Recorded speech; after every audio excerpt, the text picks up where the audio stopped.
This is experience number 9 in a new experience in the art of living. After listening to experience number 8 on the male role, the next 3 hours on the Queen of the Universe will show perfect role relationship. Here is Professor Howard Watrous.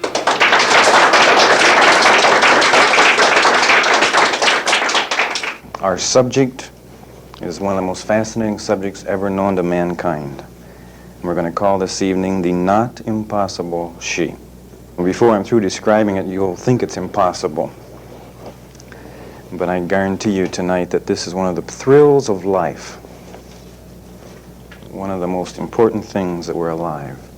In other words, to man on the earth, what's the most important creature? Let you think for a moment. There's no question about it if you're normal. It's a woman. Now, I've heard expressions, and I'm sure you have, and let me list just one of them. It's a woman's world. Some of you are shaking your heads no, some of you are shaking your heads yes. See, we don't really know the answers, do we, to some of these important questions. Let me rephrase it this way. It's a woman's world only when she belongs to a man.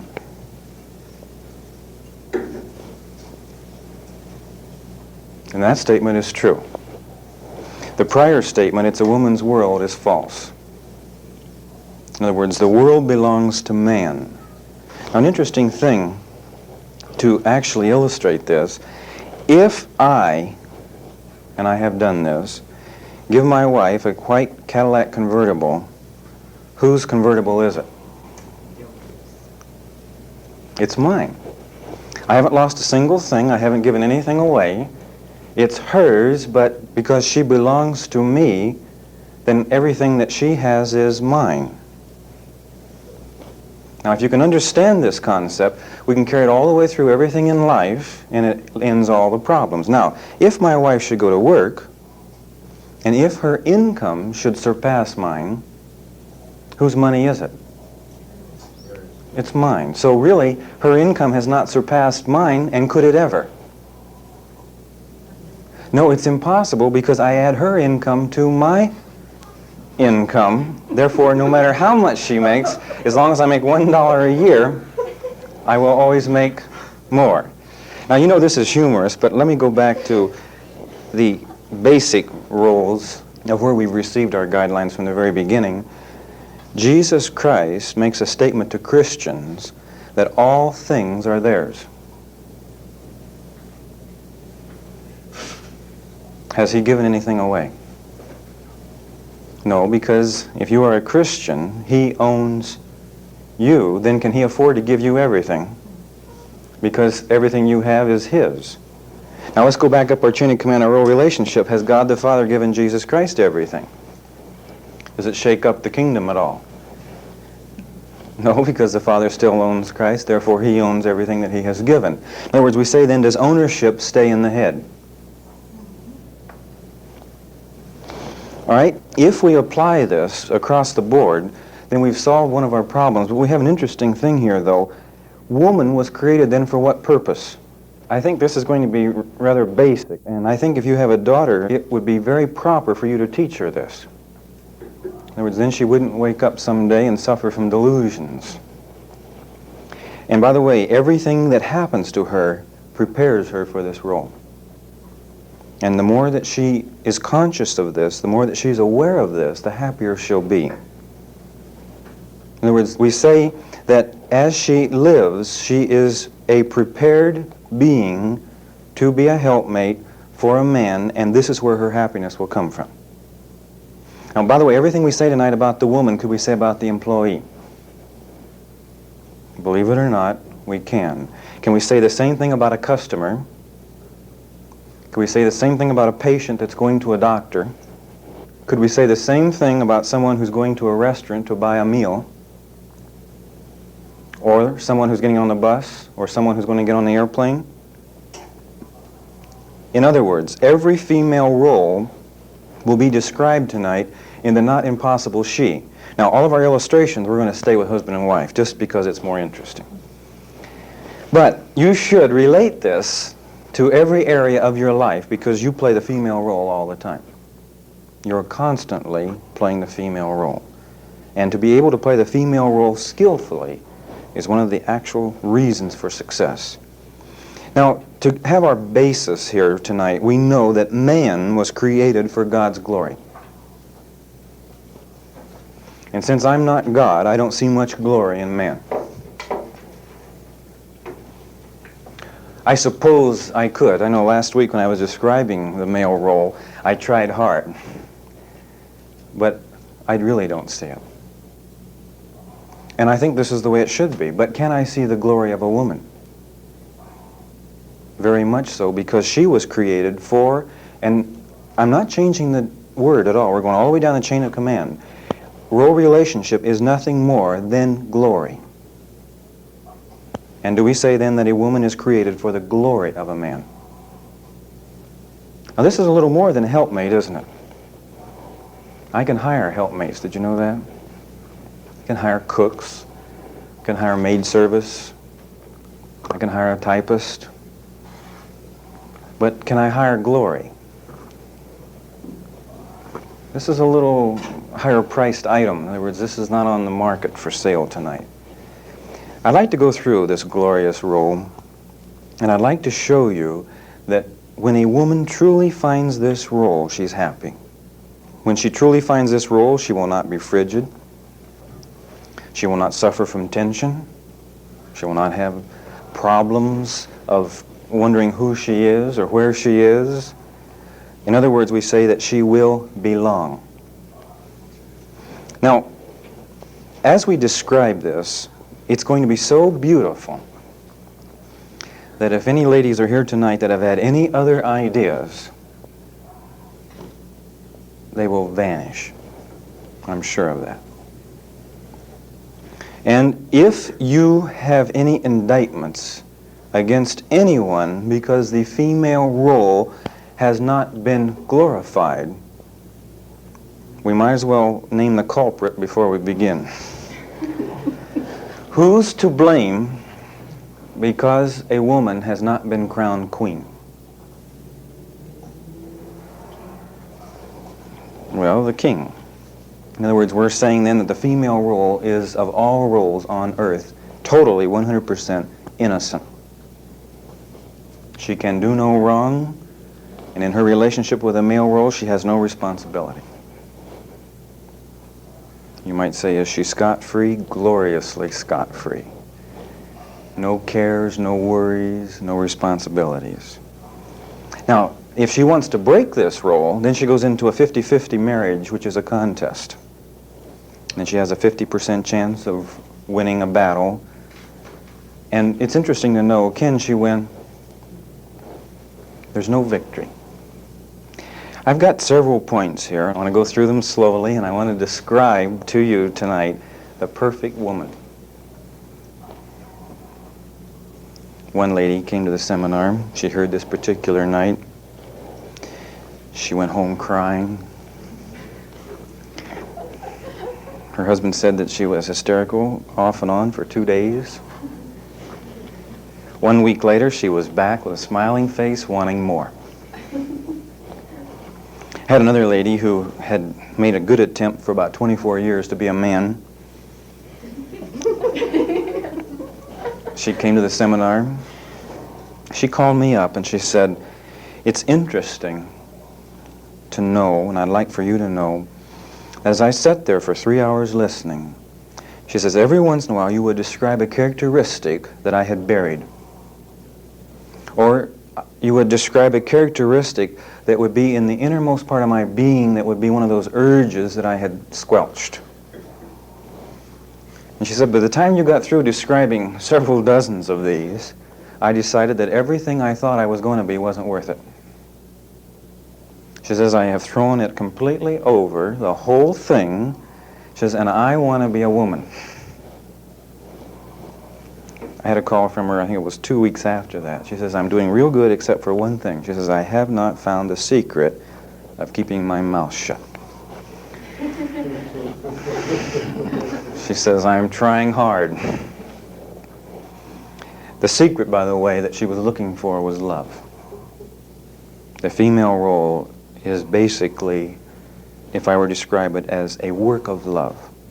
If I had a sponge tonight, and if that was purple dye, and if I dipped that sponge into that dye and handed it to you and asked you to squeeze it, and then put the sponge back in the cup, what color would your hand be? All right, now, you live in a society that is the purple dye.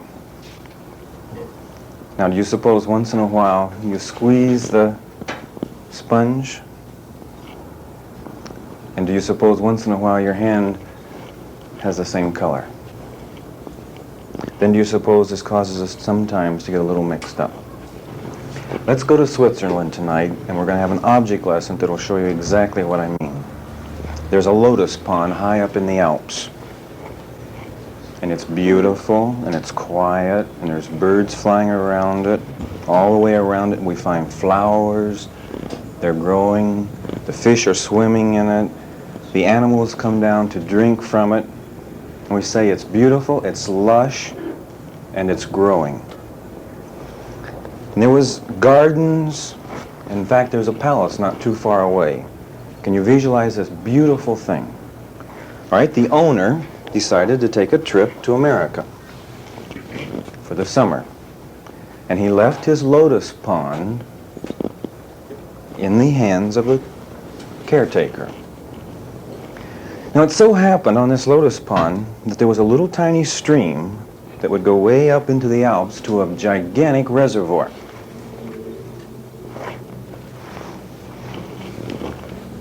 And from this reservoir there was a little dike, and you had to open this dike occasionally to let water flow into this stream to keep the lotus pond at a certain level.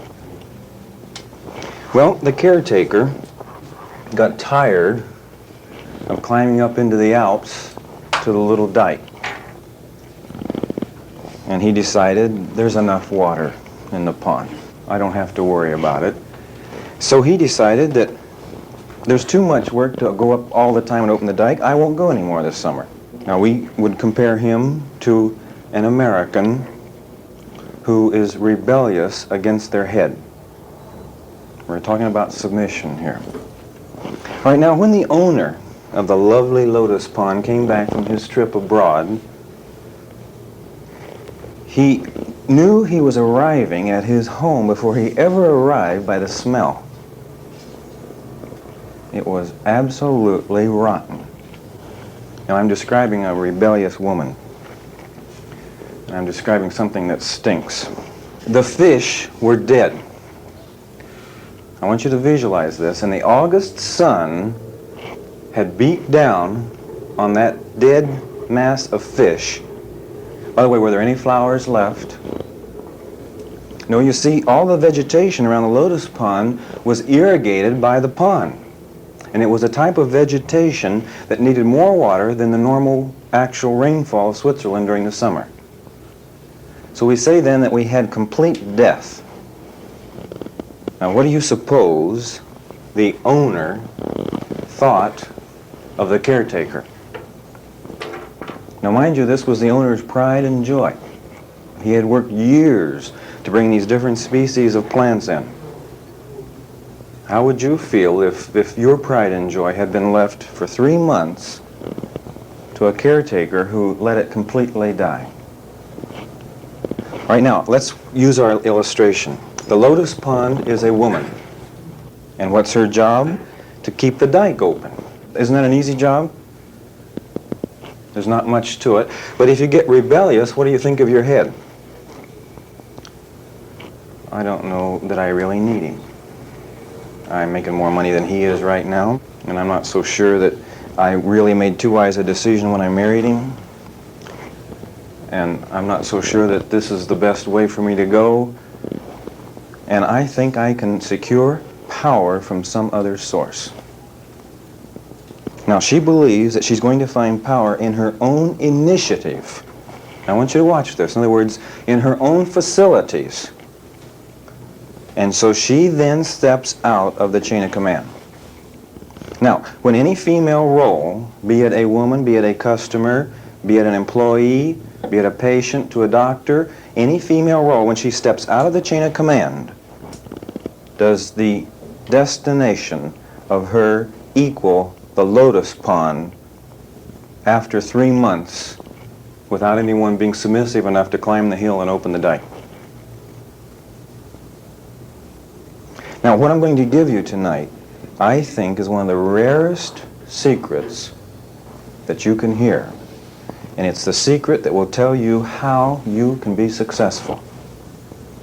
In other words, I can guarantee you success tonight, and it's real simple. If you're going to have success, you're going to have power, are you not? In other words, success means I'm going to overcome some obstacles. I'm going to move from point A to point B, and anytime I move between 2 points, will there be resistance? Will there be some type of friction? And am I not going to have to come over this resistance and this friction to reach my destination? And if I don't reach my destination, I'm not successful. So what's the secret of success? I'm going to have some power, am I not? All right, now the secret is, where is the power? I know one lady who decided the power was in her. And she thought the good Lord had made a bad mistake when he put her and her husband together anyway. She deserved something far better. And it was just because she was a naive young teenager that she fell for such a trap. So she decides she's going to take over. So in the process of taking over, watch this real close, she threatens to commit suicide. Now this is power. Now watch real close. The husband, because he's afraid she's going to really do it, does what? Well, for one thing, he's afraid to even divorce her. Now watch the emotional coercion. So he steps back. Whatever you want, dear. Yes, dear. Have you ever heard this? Maybe you haven't threatened suicide to make this much of an emotional move with coercion. I want the checkbook. The car is now mine. Put the title in my name. He's saying, yes, dear, all the way through. Beautiful conformity to every wish that she has. But an interesting thing, after she gets her job, starts driving her car now, she breaks out in hives from head to foot. She goes to the doctor. He says, too much stress, too much strain. He says, you're going to have to take it easy for a while. So what I suppose she does? She gives the car back, gives the checkbook back. In other words, we're saying then she is not biologically capable of this endeavor, but she does what anyway? 3 months later, she rises up again. Now this woman has done this 4 times that I know of. And every one of the 4 times, it's always welts, these that rise up and the doctor tells her she's playing a role that she's not supposed to. Now, she is so set on this that she has actually said, now by the way, she's a Christian, but she has come out and said that all the books in the New Testament written by Paul are not inspired. Now, she happens to believe that all the scriptures that refer to a wife being submissive are written by Paul. I almost opened my mouth and said, what about 1 Peter 3rd chapter? Now, you know why I kept quiet? Well, I didn't want what happened to Paul to happen to Peter, and eventually would she have a Bible? I thought she'd better keep what she's got left, and we'll let the doctor and the physical conditions hold her in check. In other words, we're saying then, if you try to get power outside the chain of command, what will happen to you? So let's think just for a moment now. Will you be destroyed? So tonight, the secret we're going to find of success is to learn how to play the female role, to learn how to be submissive, and then will my head delegate authority to me? If I'm not submissive to my head, will my head delegate authority to me? Not at all. And would you? If you had somebody working for you, and if they were rebellious towards you, would you want them to have any power? Would you delegate any type of an authority situation to anyone working for you who wouldn't carry out your wishes? Of course you wouldn't. Then why would your head tonight give you 1 ounce of power until you're submissive to him and he can trust you, then will he turn around and delegate the authority to you. Now, we're making a very definite assumption, and let's clarify it before we go any further. We're saying that all the power that exists is in God. And we're saying that if you have any other power than this, it is a false power. Power has to be delegated. Can a wife trust a husband tonight?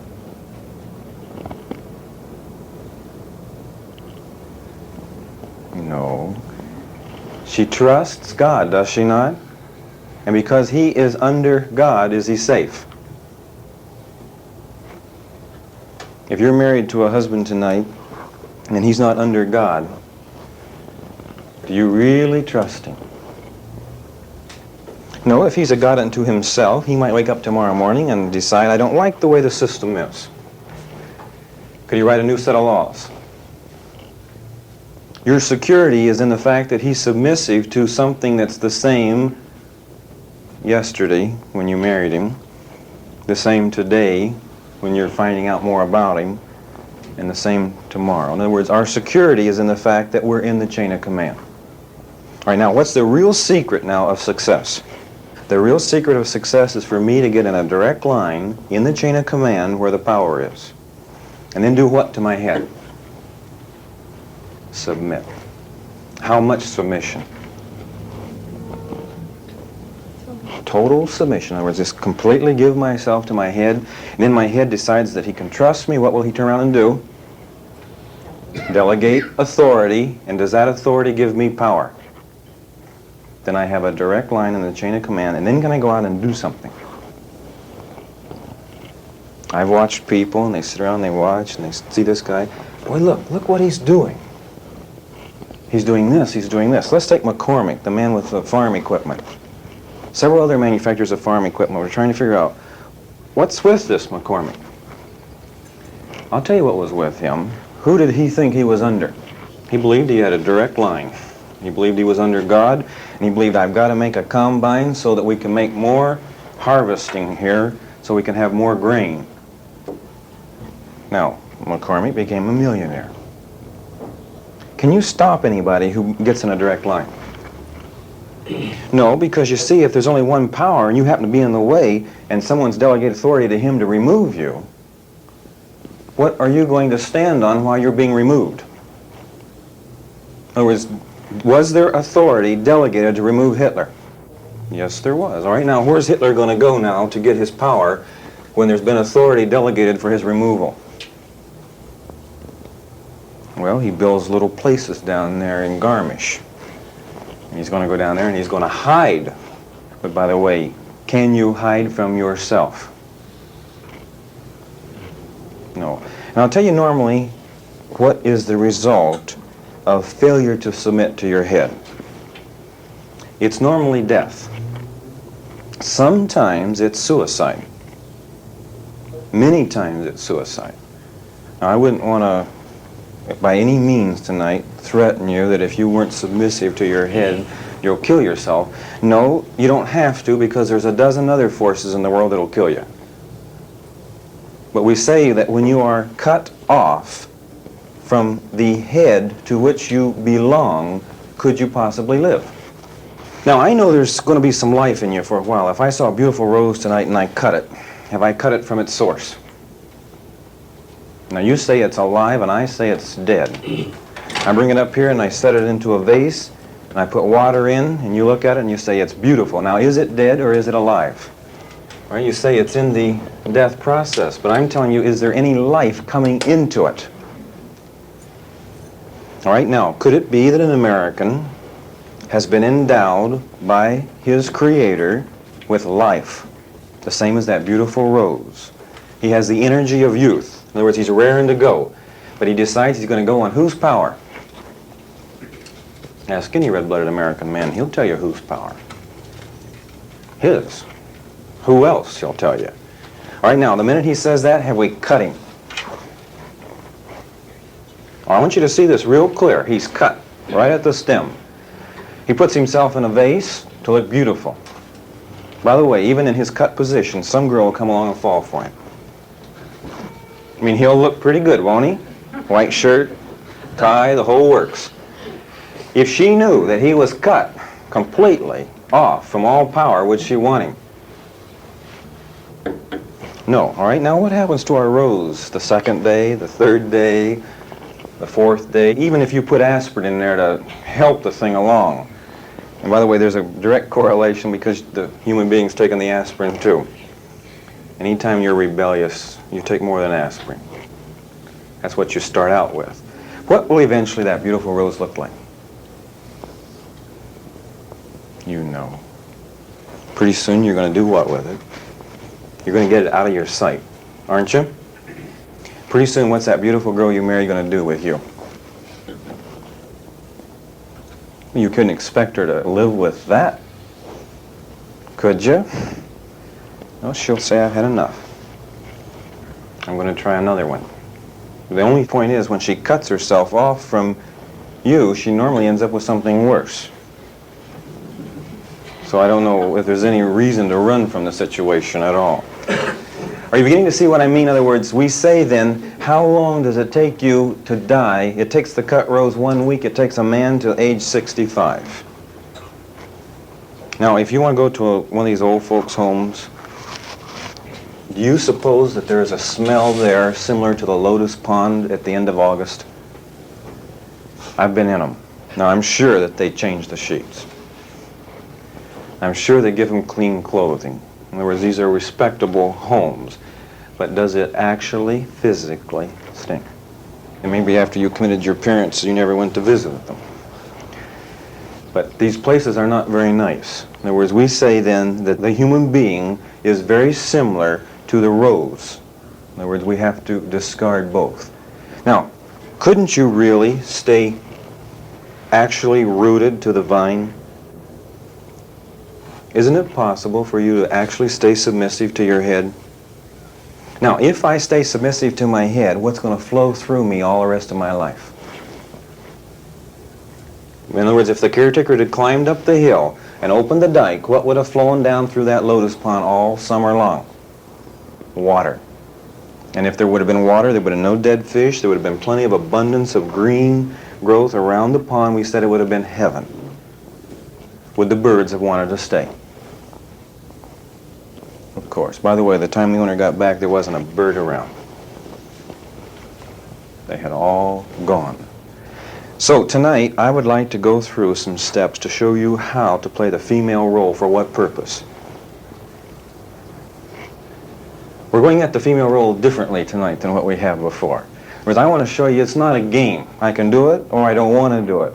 I think I'll be submissive for 1 week. Next week I'm going to fight with him. In other words, I want to show you it's a serious thing because it's actually a situation of you, by choice, cutting yourself off from all power. Now, you might ask this question, do I have to have power? Yes. Because you are created to be victorious, and the minute you're not victorious, do you love yourself?